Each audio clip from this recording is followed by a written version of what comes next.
Well,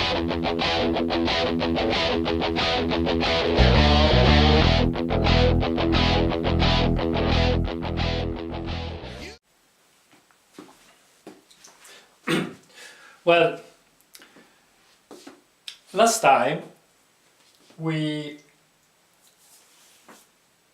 wrote the Schwarzschild metric, that is the space-time interval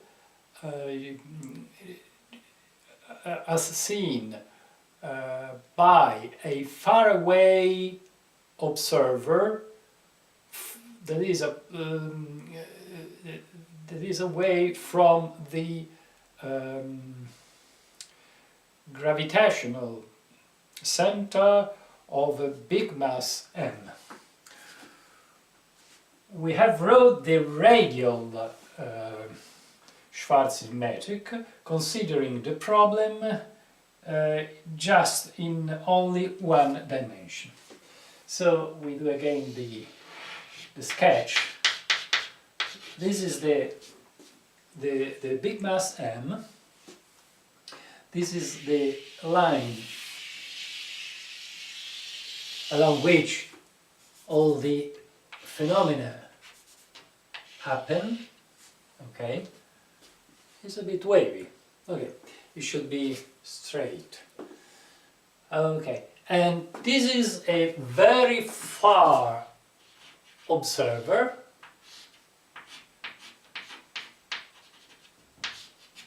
Okay, at infinite distance.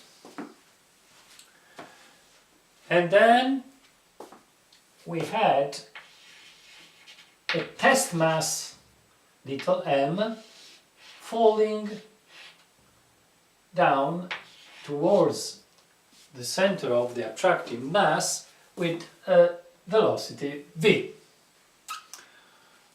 Okay, and we have discovered that the space-time metric, so the space-time interval as measured by the faraway observer,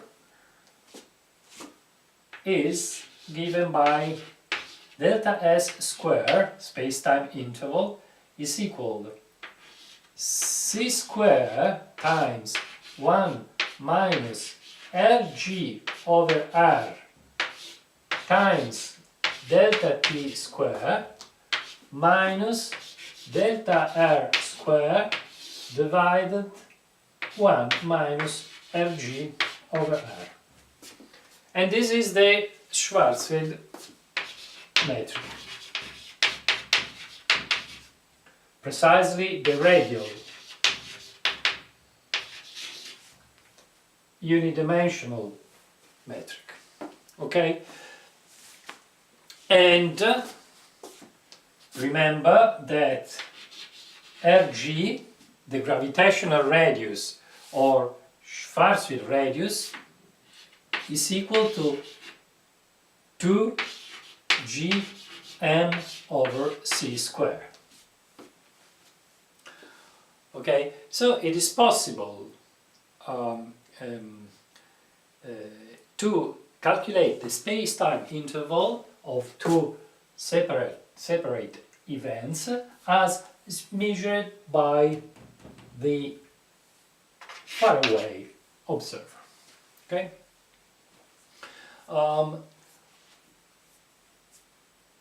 It is important to say that this distance, the gravitational radius, can be bigger or smaller compared to the radius r of the spherical body, if it is spherical. No? In the assumption that this is spherical, Rg can be greater or less. In most of the celestial bodies, the visible celestial bodies, the gravitational radius is much smaller than the the effective radius, the visible radius. Let's, for instance, let's calculate two very well-known cases. First of all, let's calculate the RG of our sun. This is the symbol for the sun. RG for the sun. So what we have to do, we have to take some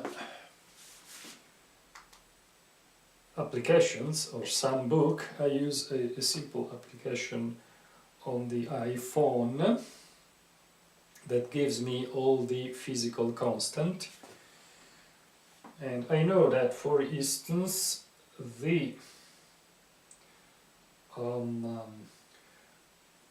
gravitational constant G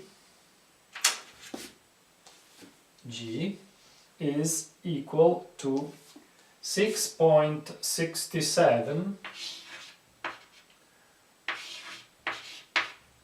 times 10 to the minus 11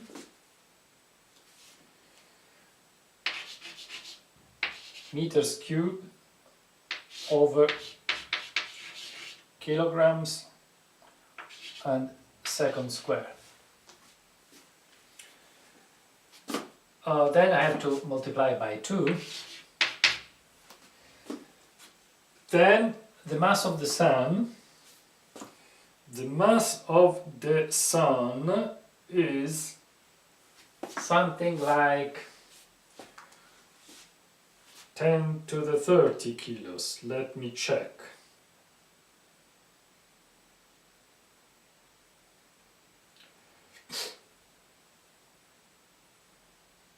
Is 2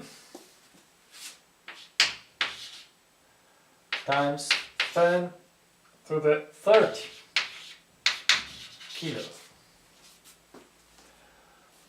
all divided by the speed of light square. The speed of light is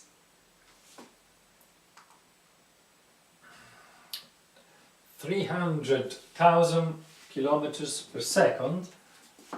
That is 3 to the 5th kilometers, so it's 3 to the 8 meters per second. So I have to square this, and the unit of measure is meters square over second square. Okay, first of all, let's check the unit of measure. We see that here I've got an s square, second square, that cancel with this second square. I've got kilograms that cancel with kilograms, and I have meters cubed divided meters square that I get, and the result is meters. So this is the gravitational or Schwarzschild radius for the sun, the result of this calculation, measured in meters. Let's do this trivial calculus. It's just only multiplication and division. So I've got 2 times 6.67 times 2, that is 26.68 times 10 to the 30 minus 11 is 19. Divided what? 3 to the second, this is 9, times 10 to the 16. 2 times 8 is 16. So the result is 50 this divided 9, that is more or less 3, because 3 times 9 is 27, so this is about 3 times 10 to the 19 divided 10 to the 16 is 10 to the 30 meters. So, at the end of the story, we have that is equal to 3 kilometers. So the gravitational radius, or Schwarzschild radius for the Sun, is only 3 kilometers. That means that the effect in this formula here, as we know that the radius of Sun is, let's check again,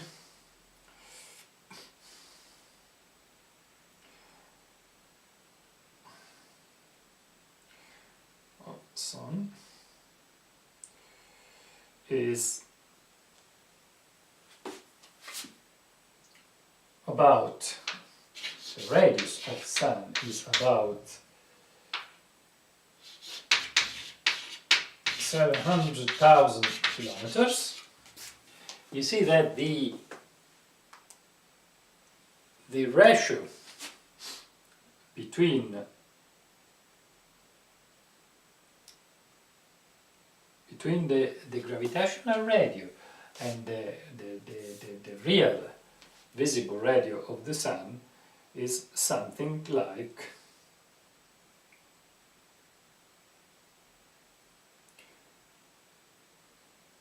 4 parts over a million. 4 over a million. Okay, so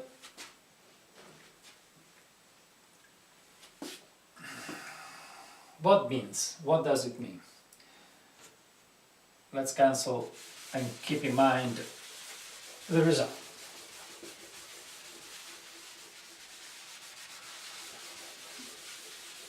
So,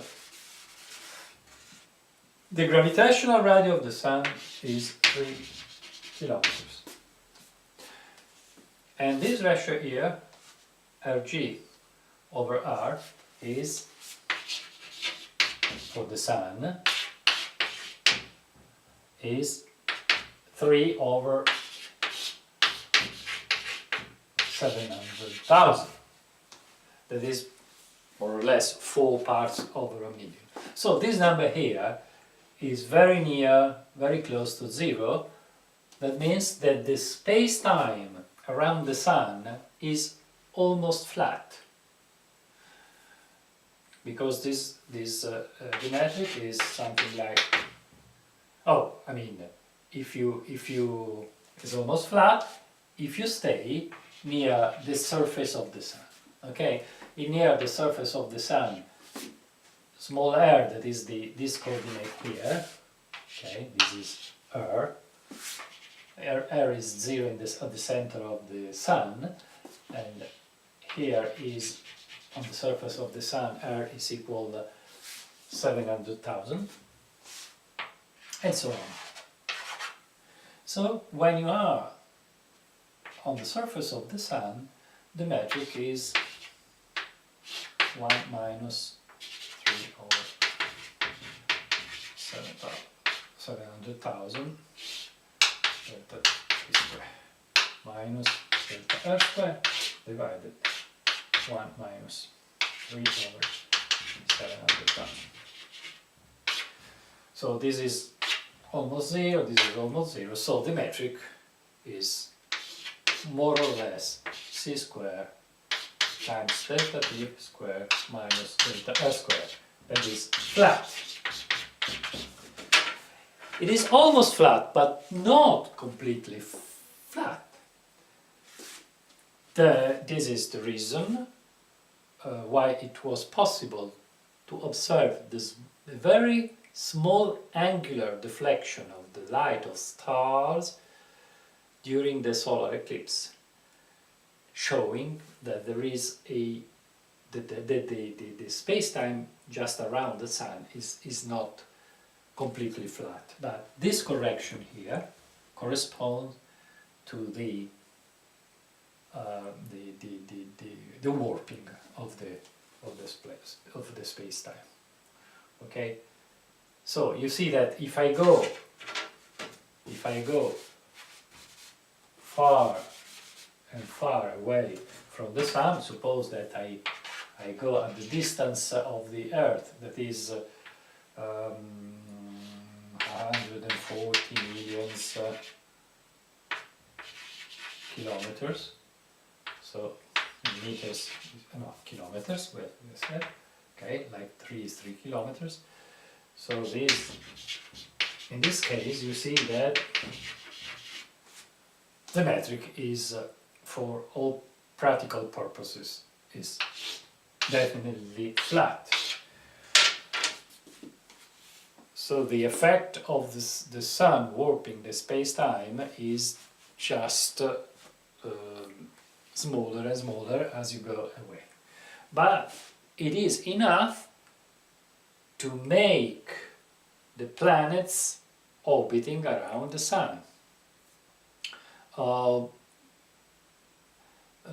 Often people say, oh, but how is possible that if the distortion of the space-time is so small, we can have so well-defined orbits around the sun?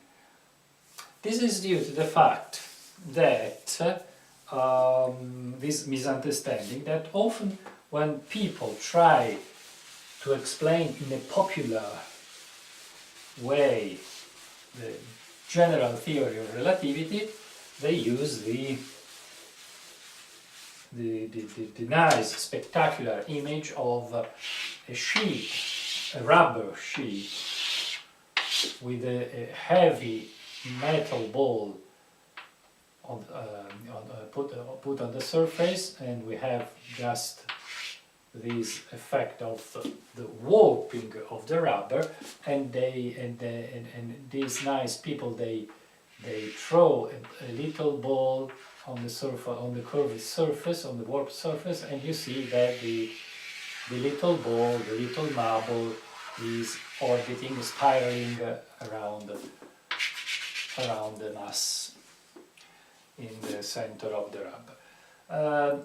Here, the warping caused by the metal ball is important, is strong, much stronger than the one caused by the sun. The reason of this misunderstanding is that when you consider, well, let's see what does it happen in the space-time representation, okay? And let's consider, let's use the representation like this, where we have, as usual, the time in the vertical axis and the space in the horizontal one, okay? Well, we know that a body standing still here,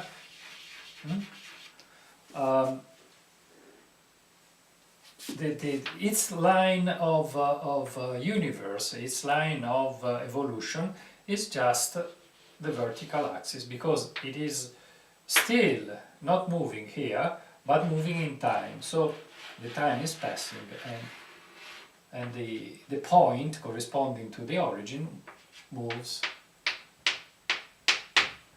in the vertical direction, okay? Well, let's suppose now that, for simplicity, as usual, that this is expressed in using the light as constant, universal constant, so that we measure the distance in light years, and we measure the time in years. Okay? So a beam of light moving in this direction, starting from the origin of the axis, will go as a straight line 45 degrees inclined. Because after 1 year of time, we'll have reached a distance of 1 light year, obviously by definition. So that means that, and this is a signal, a photon, moving at 300,000 kilometers per second. Okay, and this is, the vertical line is 0 kilometers per second. Is not moving. What about the Earth? Suppose we want to draw the motion of the Earth starting from this point here. Okay, the Earth moves around the Sun. This is the Sun and this is the Earth, with a speed of 30 kilometers per second. So it is more or less 1 over 10,000 of the speed of light. So if the Earth, instead of moving around the Sun, was moving in a straight line, okay, the slope of this, the corresponding straight line, should be very, very near to the vertical, because the velocity is so small compared to the speed of light, but much, much less than this one in my picture. I should do something like invisible, like this, 1 over 10,000 times less than this as a slope. So, but the Earth is not going on a straight line, is orbiting, and so if I project this only in one spatial dimension, as in our case, we could represent it like an oscillation around the central position, and we could do like this. This little velocity, this little speed, doing like that, and then after, sorry, let's do that. This is okay, like this, and after 1 year, it comes back and do like that. 1 year is the period of revolution of the Earth around the Sun, and so like that. But much, much narrower than this, because remember that this angle here is 1 over 10,000 compared to this. So the result is that the effect of the warping of space-time on the Earth is visualized not like a circular orbit around the Sun, or elliptic, almost circular orbit around the Sun, like in the case of the rubber sheet, the sphere and the marble going around. But the correct representation is this one, is the space-time representation. This is the curvature induced by this magic, and the result that is quite flat, it's quite a straight vertical line, is because the Earth is almost standing still. The velocity is so little compared to the speed of light, and so you can easily see that the warping of the space-time is very, very very little, compared to the enormous warping of the rubber sheet due to the metal ball in the TV experiments. Okay, thank you very much for today, and we will explore in the next session we will explore better the equation of the Schwarzschild matrix, and we will consider other reference frame. At the moment we have just seen two reference frames, the faraway observer and the free fall observer plugging towards the center of mass. We will see other possibilities. Thank you.